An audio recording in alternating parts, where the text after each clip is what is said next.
जीवन के लिए बहुत महत्वपूर्ण है। कांग्रेस के हिसाब से 4G जीवन के लिए बहुत महत्वपूर्ण है, मगर हमारी मान्यता अपनी जगह स्थिर है। 4G भी जरूरी है, मगर जल अत्यंत जरूरी है।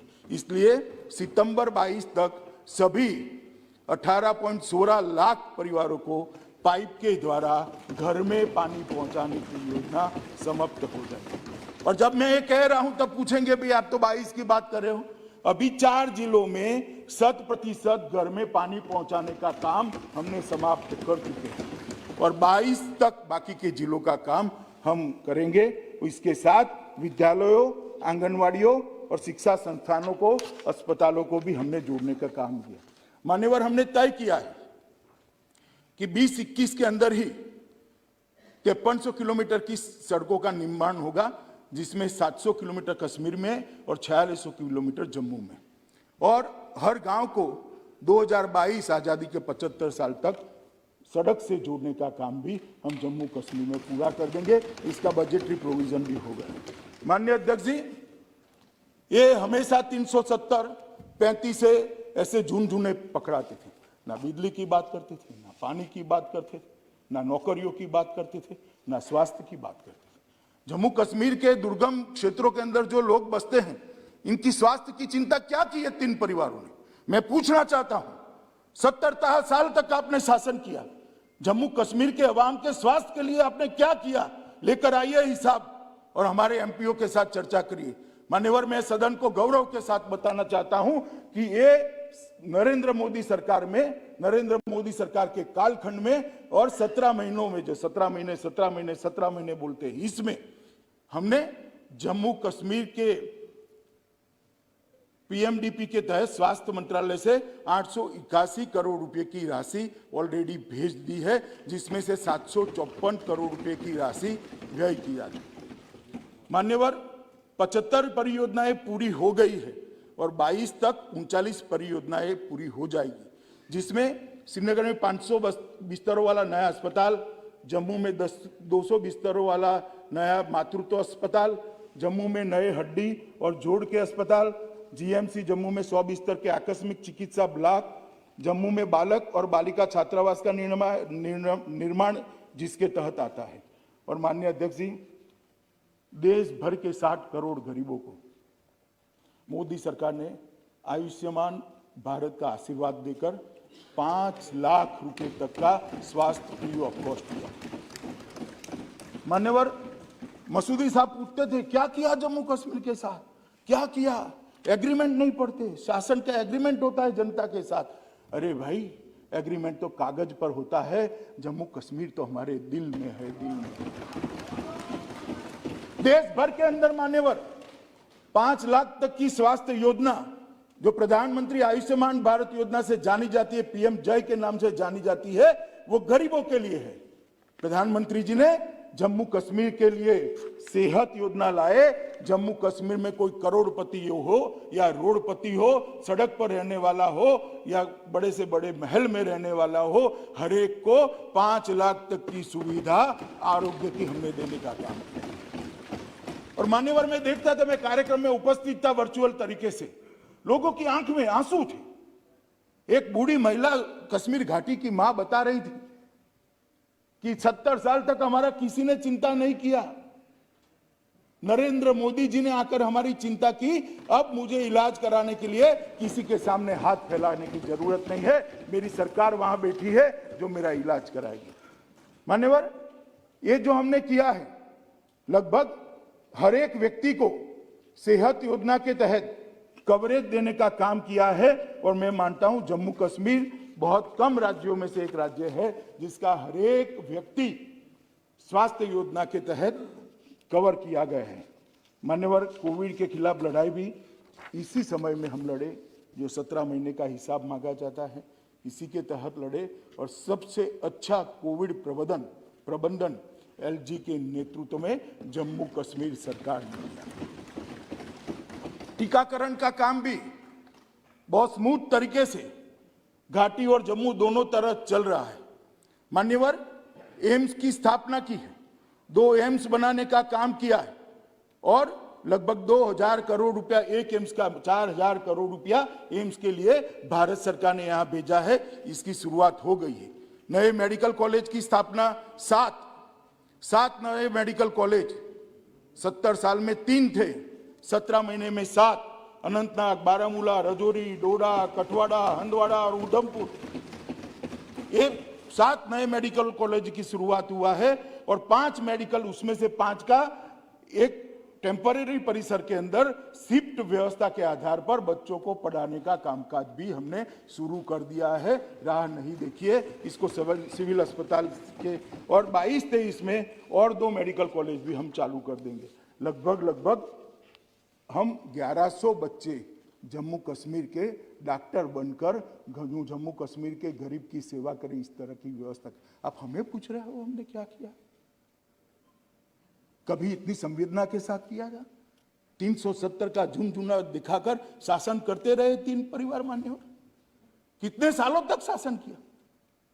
जो असुविधाएं थी, जो कष्ट था, जो दुख था, उसको एड्रेस करने का इन्होंने कभी काम नहीं किया। माननीय अध्यक्ष जी, एक बीएससी नर्सिंग कॉलेज भी हम वहां चालू कर गए हैं, मंजूरी दे दी है, और 5 नए नर्सिंग कॉलेज को हम वहां स्थापना करने का प्लान रखे हैं। कि राज्य कैंसर संस्थान भी हमने शुरू किया है, एक श्रीनगर में और दूसरा जीएमसी जम्मू में।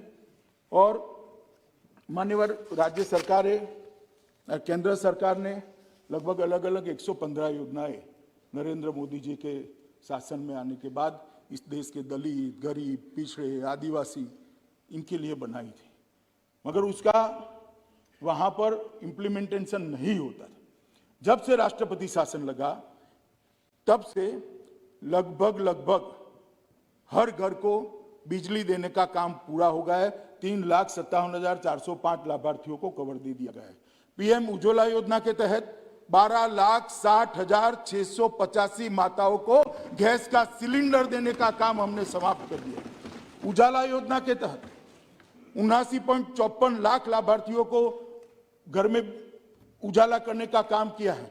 स्वच्छ भारत मिशन के तहत 100% घरों को आज मुक्त कर दिया गया, ओडीएफ डिक्लेयर कर दिया गया। माननीय 100% स्वच्छ भारत अभियान का 100% इंप्लीमेंट हुआ है। एकीकृत सामाजिक सुरक्षा, इसके लगभग 8 लाख लाभार्थी, पहले 16 थे, अब 8 लाख हैं। एलपीजीडी बजट लगभग 31.77 लाख लाभार्थी हैं। केसीसी ऋण और प्रधानमंत्री किसान योजना का लक्ष्य जो दिया गया था वो पूरा हो गया है। हर किसान को अब 6,000 रुपया उसके बैंक अकाउंट में किसी बिचौलिए के बगैर मिल रहा है, ट्रांसफर हो रहा है। इसके अतिरिक्त 2019-20 में जो छात्रवृत्ति थी, इसका कवरेज इस 17 महीनों में 3 गुना कर दिया है। 8 लाख छात्रों को डीबीटी के माध्यम से प्री और पोस्ट छात्रवृत्ति मिल रही है। माननीय अध्यक्ष जी, चालू वर्ष के दौरान दिसंबर 2020 तक हमें लक्ष्य रखा है कि और 9.5 लाख लोगों को छात्रवृत्ति के कवरेज में लेकर आएंगे। मान्यवर मनीष जी ने कहा कि जम्मू में इतनी फैक्ट्रियां बंद हो गई हैं और ये इसी कालखंड में हो गई। मनीष जी, सिर्फ रिकॉर्ड क्लियर करने के लिए कह रहा हूं, ये फैक्ट्रियां बंद होने का जो रेंज है वो 18 साल का है। 18 साल में बंद हुई सभी फैक्ट्रियों का आंकड़ा आपने 17 महीनों के अकाउंट में डाल दिया है, तो रिकॉर्ड जरा क्लियर रहना चाहिए। हैं? नहीं, 18 साल से जितनी बंद हुई है उसका आंकड़ा इन्होंने 17 महीनों में डाल दिया, इसलिए मैं रिकॉर्ड क्लियर कर रहा हूं। मान्यवर, अब ये कहते थे कि 17 महीनों में क्या हुआ। जम्मू कश्मीर के उद्योग के लिए सबसे बड़ा हर्डल था, वहां कोई भी उद्योगपति उद्योग लगाना चाहे तो उसको भूमि नहीं मिल सकती थी। धारा 370 हटाई, उसके बाद में जमीन के कानून के हमने परिवर्तन किया और अब ऐसी स्थिति हुई है कि जम्मू कश्मीर के अंदर उद्योग लग पाए। 6 महीने पहले ही हम कानून लाए और अब मिल पाएगी, इसलिए उद्योग भी आएंगे। और उद्योग को आने के लिए सबसे अच्छा प्रोत्साहन पैकेज नरेंद्र मोदी जी की अगुवाई में भारत सरकार लाई है, अप्रूव किया है और जम्मू कश्मीर सरकार ने भी इसको अप्रूव कर दिया है। मान्यवर, उनको मालूम है कि कोविड के कारण पूरे विश्व में मंदी है। मनीष जी पंजाब से आते हैं, जरा पंजाब के आंकड़े लेकर आ जाए। यहां पर आपकी सरकार है, राजस्थान के आंकड़े लेकर आ जाओ, छत्तीसगढ़ के आंकड़े लेकर आ जाओ। ये सबसे जम्मू कश्मीर के अच्छे हैं जहां तक मंदी की बात है। मगर मान्यवर, ये मंदी की बात कर रहे हैं, मंदी के लिए पूछ रहे हैं। पहले तो इंडस्ट्री लगती नहीं थी, बाद में मैं आता हूं उस पर। आपके शासन में 12 साल तक पूरे स्कूल बंद रहे, पूरा स्कूल, लाखों बच्चों का भविष्य अंधकार में कर दिया, और अब आज हमसे हिसाब मांग रहे हो भैया। तनिक ढंग से तो सोचो कि हिसाब मांगना चाहिए नहीं मांगना चाहिए। मान्यवर, ये 4G की रोते हैं। आपने तो मोबाइल ही बंद कर दिए थे। 4G, 2G, 1G, 0G, कोई जी की जरूरत, मोबाइल ही बंद था, सिम कार्ड ही बंद था। मान्यवर, और ये हमसे हिसाब मांग रहे हैं। हम जो मान्यवर योजना लेकर आए हैं, अब हमने एक वहां, यही लोग यहां जो कहते हैं इंडस्ट्री नहीं आई, वहां जाकर अफवाह फैला रहे हैं कि आपकी जमीनें चली जाएगी। मैं जम्मू कश्मीर के आवाम को आश्वस्त करना चाहता हूं कि किसी की भी जमीन नहीं जानी है। सरकार के पास इतनी जमीन है कि जिसमें जम्मू कश्मीर विकास कर पाए, वहां इंडस्ट्री आ जाए। और अब सरकार की जमीन कोई राज करने वाला छीन नहीं सकता। ये नरेंद्र मोदी सरकार, ये जमीन आपके विकास के लिए है, आपके राज्य के उद्योग के लिए। ये जमीन को कोई नहीं छीन पाएगा। तो एक लैंड बैंक बनाइए। मैं आगे आता हूं इस विषय पर। मान्यवर, हम जो पैकेज योजना लाए हैं, इसके अंदर 28,400 करोड़ रुपया 2027-37 तक का पूरा इसका व्याप रखा है। लगभग 4.5 लाख से अधिक लोगों को इससे रोजगारी मिलेगी और तीनों प्रकार की हम इसमें सहायता देने वाले हैं। मान्यवर, जो उद्योग लगाएंगे, जो पूंजी लगाएंगे, जो उनकी वर्किंग कैपिटल होगी, इसको 500 करोड़ रुपए तक के ऋण पर लगभग जो ऋण होगा, इसको 6% ब्याज पर ही भारत सरकार देगी। 6%, जिससे उसको उद्योग लगाने में बड़ी सहायता हो जाएगी। जीएसटी के लिए भी हमने बहुत सारा अच्छा पैकेज में आयोजन किया है।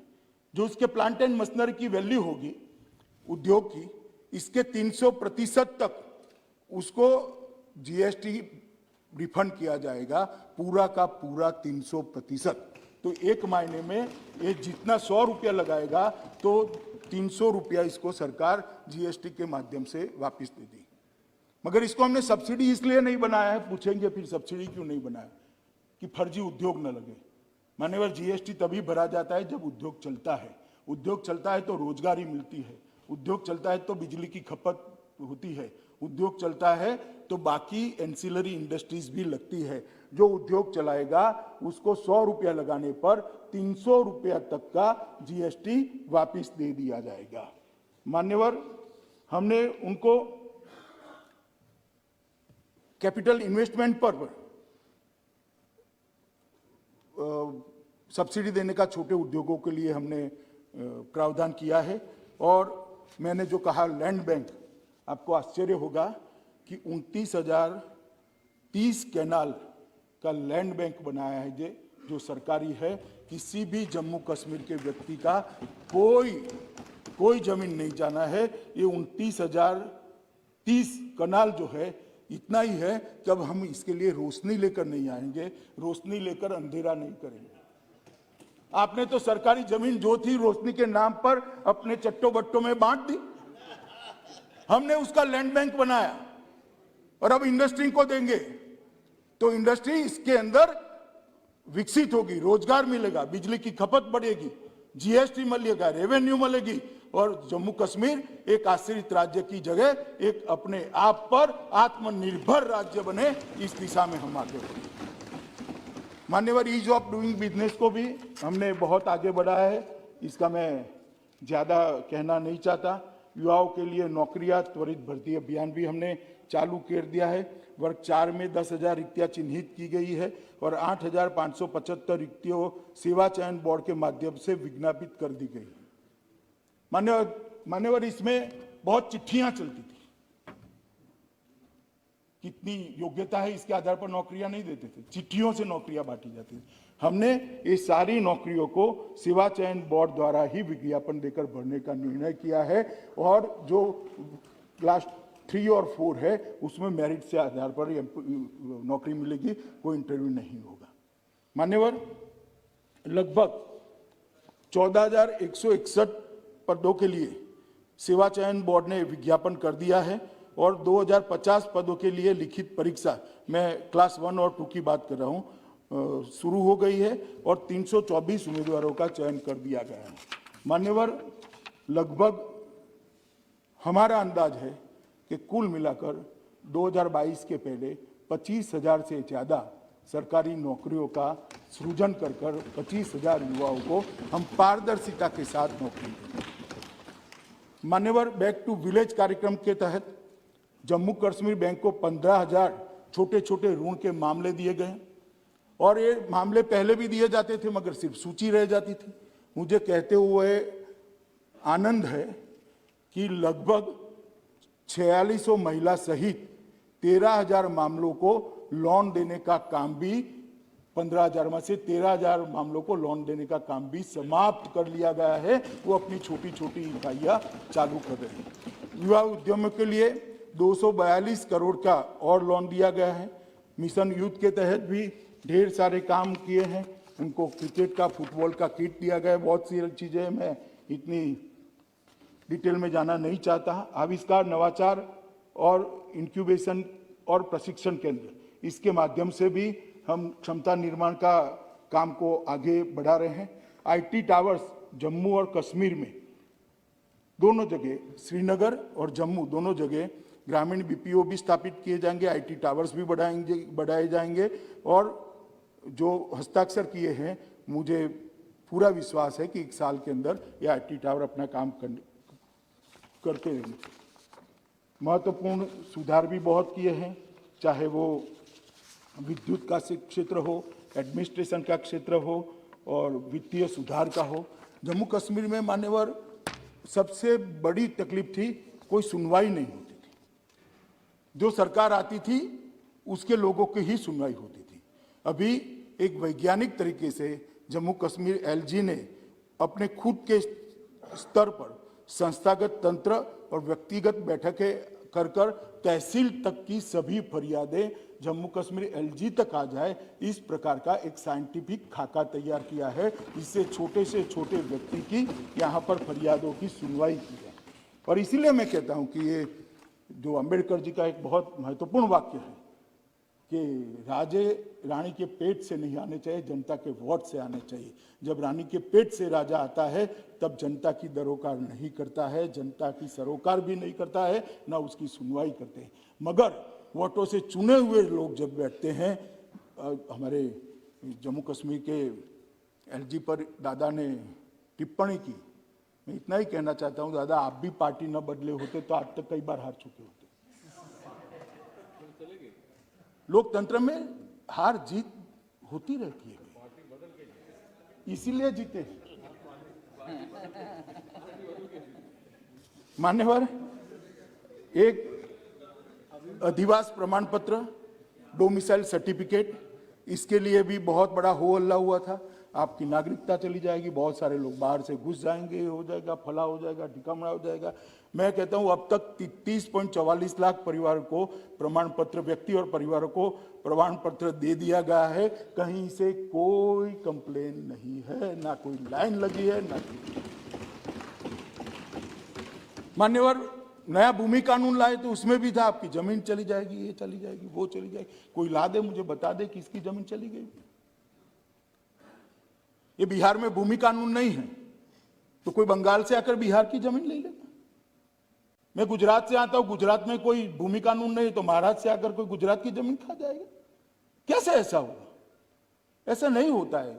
कोई आदमी अपना घर छोड़ने को तैयार नहीं है। भाई कुछ नहीं हुआ। आज इंडस्ट्री को आने का बहुत अच्छा वातावरण ये नए भूमि कानून के कारण हुआ है, जिसका जम्मू कश्मीर की जनता ने भी स्वागत किया है। और मान्यवर मैं विशेष उल्लेख करना चाहता हूं पाकिस्तान से आए हुए रेफ्यूजी, पश्चिम पाकिस्तान के, पाकिस्तान अधिकृत कश्मीर से आए हुए रेफ्यूजी और 2642 वाल्मीकि परिवार के परिवार, 792 गोरखा परिवार और 43 अन्य परिवार, उनको भी डोमिसाइल सर्टिफिकेट देकर उनके साथ सालों से जो अन्याय होता है क्या उसको हमने समाप्त किया। जो ह्यूमन राइट की बात करते हैं, ये दुनिया भर के अच्छे लोगों के बोले हुए कोट अनकोट यहाँ पर कोट करते हैं। कोट अनकोट तो बहुत अच्छे हैं क्योंकि किसी महान व्यक्ति ने बोले हैं, वो उनका है कोट अनकोट। मगर जब आप पैर में पहनने वाला गहना कानों में पहन देते हो तो अच्छा नहीं लगता। जो कोट अनकोट आप बोले गए हैं मान्यवर, वो सुसंगत हमारे शासन के लिए नहीं है। अन्याय के, मानव अधिकार के लिए जितनी भी सारे बातें होती है हमारे शासन के लिए नहीं है। ये 3 परिवारों ने जो शासन किया उन्होंने मानव अधिकार का उल्लंघन किया। क्या मानव अधिकार कुछ लोगों के लिए सीमित है? पाकिस्तान से जो देश की शरण में आए उनके लिए सीमित नहीं है। जो कश्मीरी पंडित भगा दिए गए उनके लिए सीमित नहीं है, इनके लिए नहीं है। जो सूफी संत भगा दिए गए उनके लिए नहीं है। जो वाल्मीकि लोग वहां से 70 साल से मताधिकार प्राप्त नहीं करते थे, उनके मानव अधिकार नहीं है। क्यों उनके लिए आपके मन में भावनाएं नहीं आती हैं? क्योंकि वो आपका वोट बैंक नहीं है। मानव अधिकार को वोट बैंक की नजर से देखना आपका काम है। हम मानव अधिकार को मानव अधिकार की दृष्टि से, कितना भी विरोध हो, साहस नहीं है अपने ये कहने का कि वाल्मीकि को वहां मताधिकार मिलना चाहिए था। जो पाकिस्तान से शरण में आया है उसको मताधिकार मिलना चाहिए कहने का साहस नहीं है आप में, क्योंकि आप चुनाव लड़ना चाहते हो, चुनाव जीतना चाहते हो। आप में साहस नहीं है कि वाल्मीकि माता चौथी पीढ़ी आ गई, उसको नौकरी नहीं मिल सकती ना, वाल्मीकि बच्ची को नौकरी नहीं मिल सकती, इसका अधिकार नहीं। इसके मानव अधिकार के पास आपके लिए शब्द भी नहीं है, संवेदना भी नहीं है, मगर हमारे लिए शब्द भी है, कृति भी है और संवेदना भी। मान्यवर, रोशनी जैसे कानूनों को रद्द कर दिया गया, भ्रष्टाचार पर कार्यवाही हो रही है, क्योंकि पहले भ्रष्टाचार का कानून ही नहीं था। वहां ये पूछ रहे हैं ना 370 क्यों होता है? वहां पर रिजर्वेशन नहीं होता था, वहां महिलाओं को अधिकार नहीं था, वाल्मीकि लोगों को अधिकार नहीं था, ट्राइबल को अधिकार नहीं था, ओबीसी को अधिकार नहीं था, भ्रष्टाचार पर रोक नहीं थी, क्योंकि भ्रष्टाचार करना था, क्यों रोक लगाना? ढेर सारे कानून, देश के अच्छे बने हुए कानून, दहेज के लिए कोई कानून नहीं था। और आप हमें समझा रहे हो कि 370 को क्यों हटाया?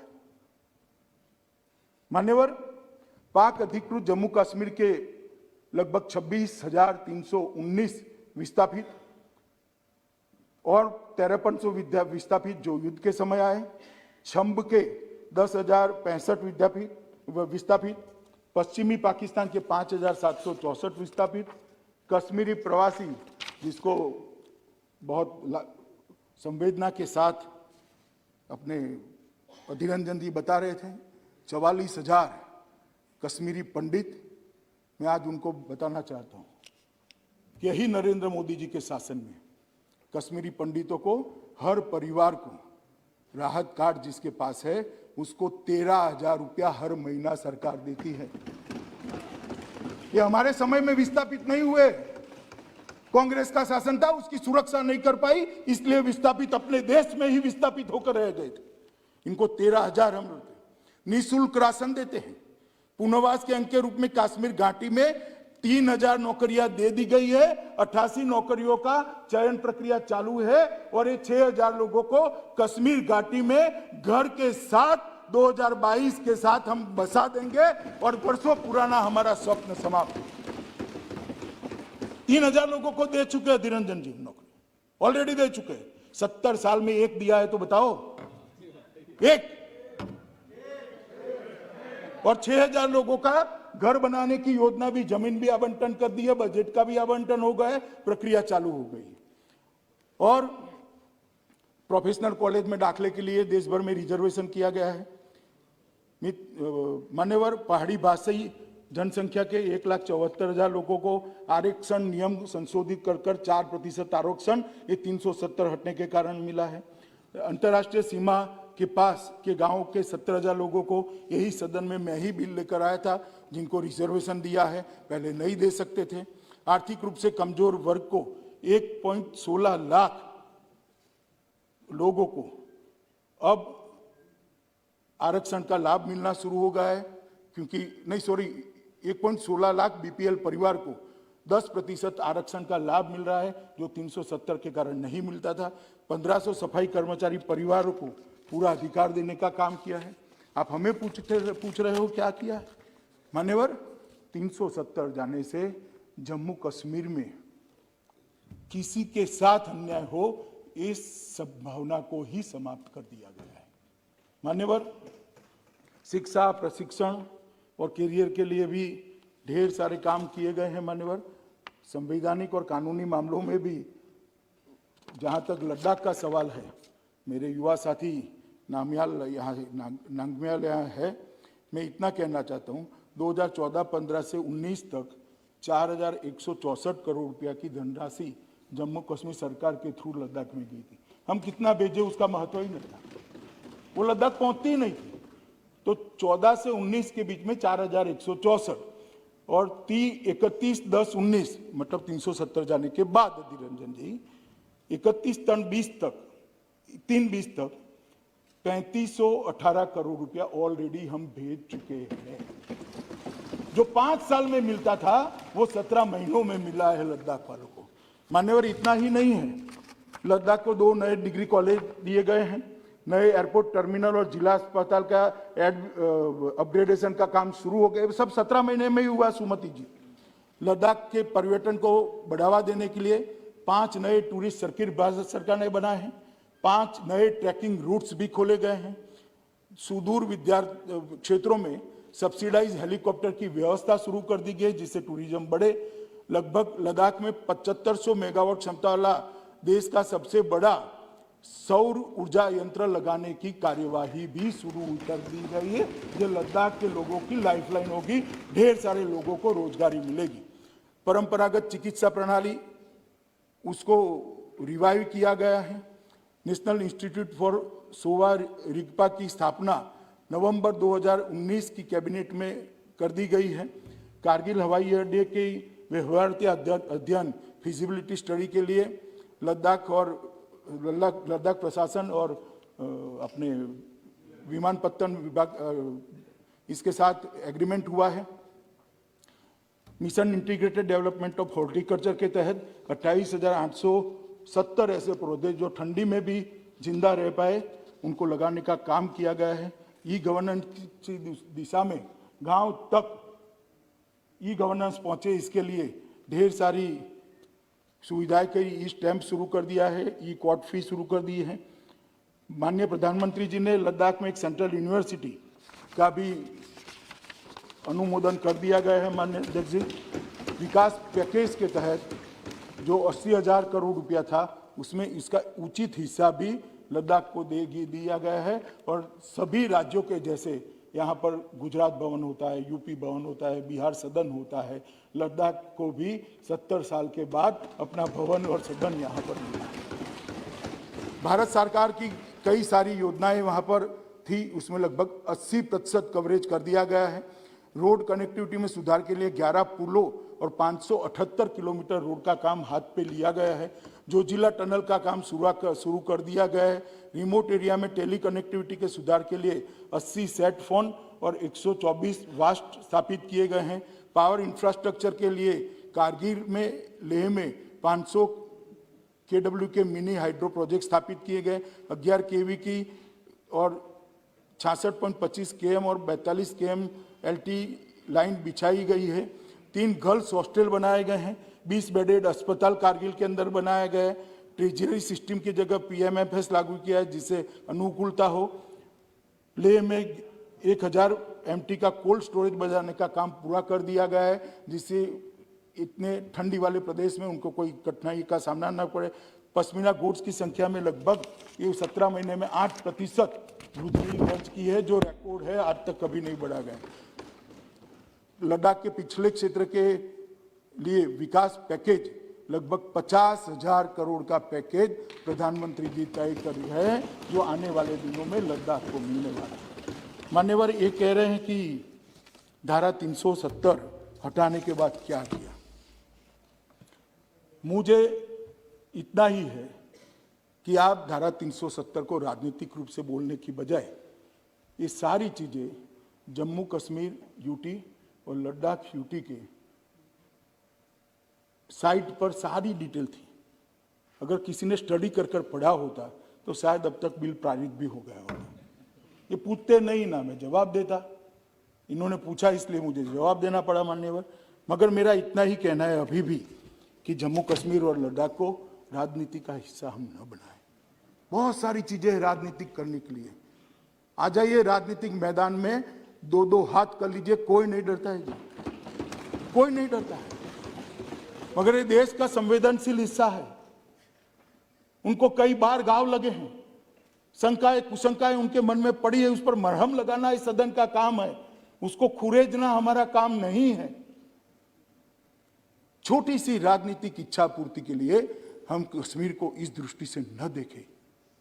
मान्यवर, इस सब ने कहा कि प्रधानमंत्री जी ने वादा किया था, गृह मंत्री ने वादा किया था कि पूर्ण राज्य का स्टेटस वापस मिलेगा। मैं फिर से जम्मू कश्मीर के लोगों को वादा करना चाहता हूं, निश्चित मिलेगा। आपका विकास जो अटक गया है, ये 3 परिवारों ने जो विकास को रोक कर रखा है, उसको पटरी पर चढ़ाकर जैसे ही उचित परिस्थिति होगी जरूर जम्मू कश्मीर को पूर्ण राज्य का स्टेटस वापस देंगे। इसका इस बिल से कोई लेन देन नहीं है। ये बिल से पूर्ण राज्य वापस आने की कोई संभावना समाप्त नहीं होती है। इतनी स्पष्टता कर कर फिर से एक बार जम्मू कश्मीर के अवाम और लद्दाख के लोगों को मैं कहना चाहता हूं, नरेंद्र मोदी सरकार परिपत्रों से नहीं चलती है। नरेंद्र मोदी सरकार कानूनों से नहीं चलती है। नरेंद्र मोदी सरकार योजना से नहीं चलती है। नरेंद्र मोदी सरकार भावना से चलती है। और हम मानते हैं कि जम्मू कश्मीर हमारा है, आप हमारे हो, ये पूरा देश आपका है और आपके साथ पूरा देश खड़ा है। इतना विश्वास देकर मैं मेरी बात को समाप्त करता हूं और पूरे सदन को मैं विनती करता हूं